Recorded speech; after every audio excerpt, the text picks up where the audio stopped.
کہ آپ جا سکتی ہیں, آپ کریں اپنی مرضی سے, اپنی لوگوں کی خدمت کرنا چاہیں, جس طریقے سے بھی وہ آپ کرنا چاہیں, آپ کو آزادی ہے. پھر وہ بڑا سپورٹر ہوتا ہے. جب تک ہسبینڈ آپ کے ساتھ ہونا تو دنیا کوئی بھی طاقت آپ کو وہ نہیں کر سکتی ہے.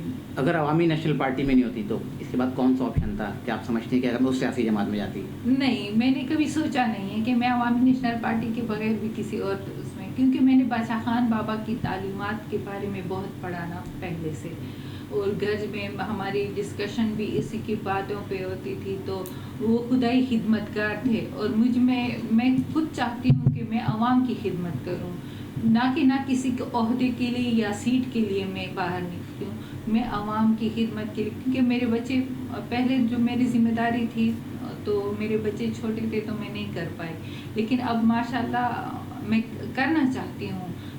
انسانی بہبود پہ, فلاح و بہبود پہ جتنا بھی میں کام کر سکوں میں کروں گی انشاءاللہ. چلیں, آپ نے بتایا کہ آپ فلاحی کام بھی کرنا چاہتی ہیں اور اچھے کام بھی کرنا چاہتی ہیں, لیکن کیا وجہ ہے کہ ANP جس طرح پہلے فعال تھی اب اس طرح سے عوامی نیشنل پارٹی اتنی فعال نظر نہیں آتی جیسے پہلے فعال نظر آتی تھی؟ نہیں, پہلے یہ ابھی بھی ہے, لیکن یہ کہ بیچ میں آپ نے دیکھا ہوگا کہ 2013 میں کیسے ان پہ اٹیک ہوتے تھے اور کیسے دہشت گردی کا ان لوگوں نے مقابلہ کیا, تو اس وجہ سے وہ پھر کچھ عرصے کے لیے سائڈ پہ ہو گئے, کیونکہ اتنی زیادہ لاشیں اٹھائیں اور پھر بھی بہت بڑے حادثات ہوئے ان کے ساتھ, تو اس وجہ سے وہ اس طرح منظر عام پہ نہیں آئی. اور پھر دوسری بات یہ ہے کہ ابھی بھی ہم لوگ وہی کام کرتے ہیں, ہماری تنظیمیں ہیں, ہمارے اپنے سارے ورکر کنونشنز ہوتے ہیں, لیکن یہ کہ ہمیں اس طرح کی پذیرائی میڈیا کی طرف سے نہیں ملتی.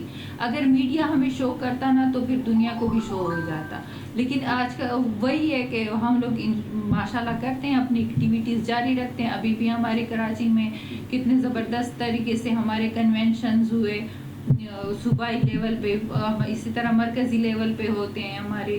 تقریباً ہر 3 months کے بعد ہماری میٹنگز ہوتی ہیں, پھر اس میں سب کچھ ہوتا ہے جو سیاسی صورتحال پہ ہوتا ہے.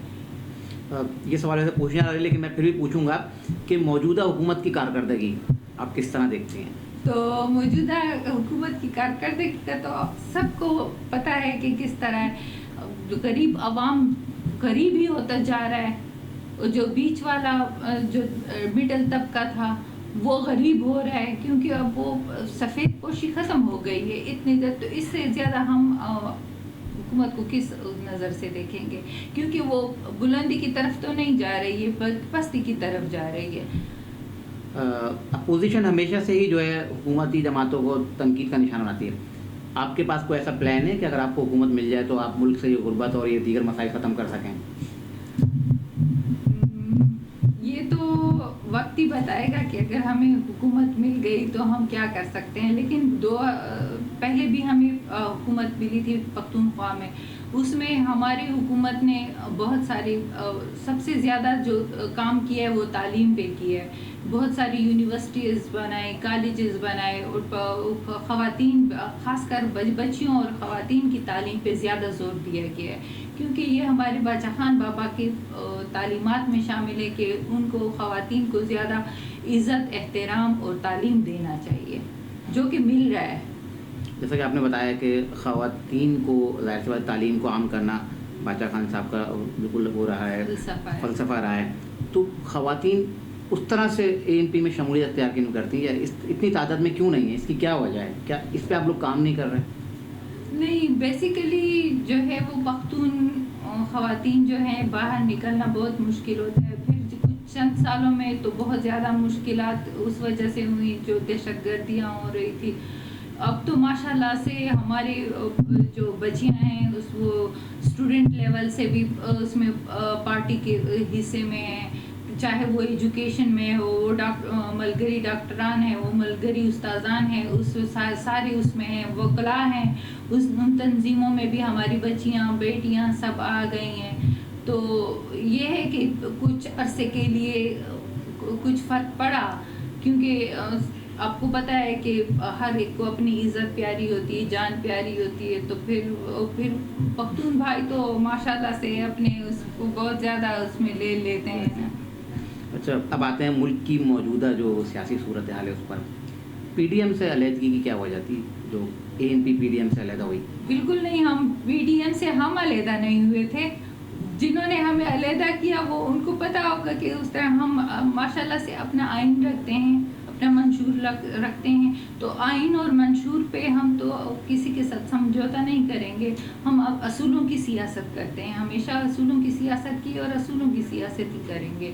تو اس کی وجہ سے پھر ہم لوگ ان کے ساتھ اور ہمارا یہی کلیش رہا کہ ہم ان کی بات زیر سایہ تو نہیں رہ سکتے نا کسی کے، کیونکہ ہم اپنی پارٹی ہیں، اپنے وجود رکھتے ہیں. تو اس وجہ سے تو یہ بھی تو الزام تھا آپ پہ کہ پی ڈی ایم سے آپ لوگ علیحدہ ہوئے ہی نہیں گئے، کروائے گئے، کہیں سے آپ کو احکامات ملے اور آپ نے پی ڈی ایم سے علیحدہ ہوئے آپ لوگ؟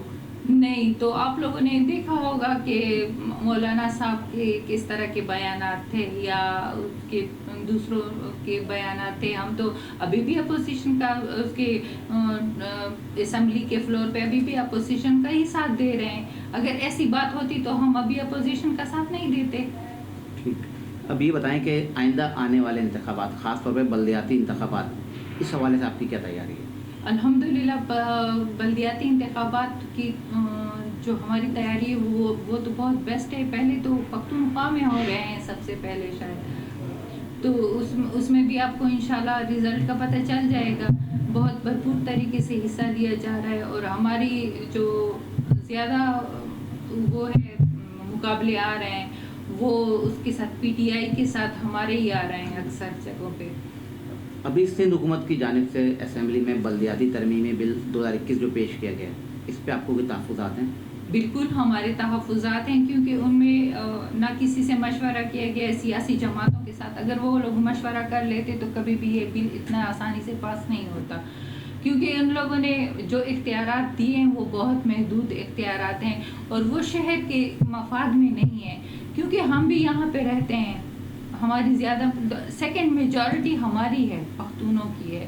تو وہ بلدیات میں اگر ہمیں وہ تحفظ نہیں ملتا تو ہم کہاں جائیں گے؟ کیونکہ ہمارے اکثر علاقوں میں وہ کام پہلے بھی نہیں ہوتا تھا، اب تو بالکل بھی نہیں ہوگا. کیا وجہ ہے کہ کراچی میں پہلے اے این پی کی 2 صوبائی اسمبلی کی نشستیں تھیں، اب جو اس کے بعد جو انتخابات ہوئے عوامی نیشنل پارٹی کو اس انداز میں ووٹ نہیں ملے؟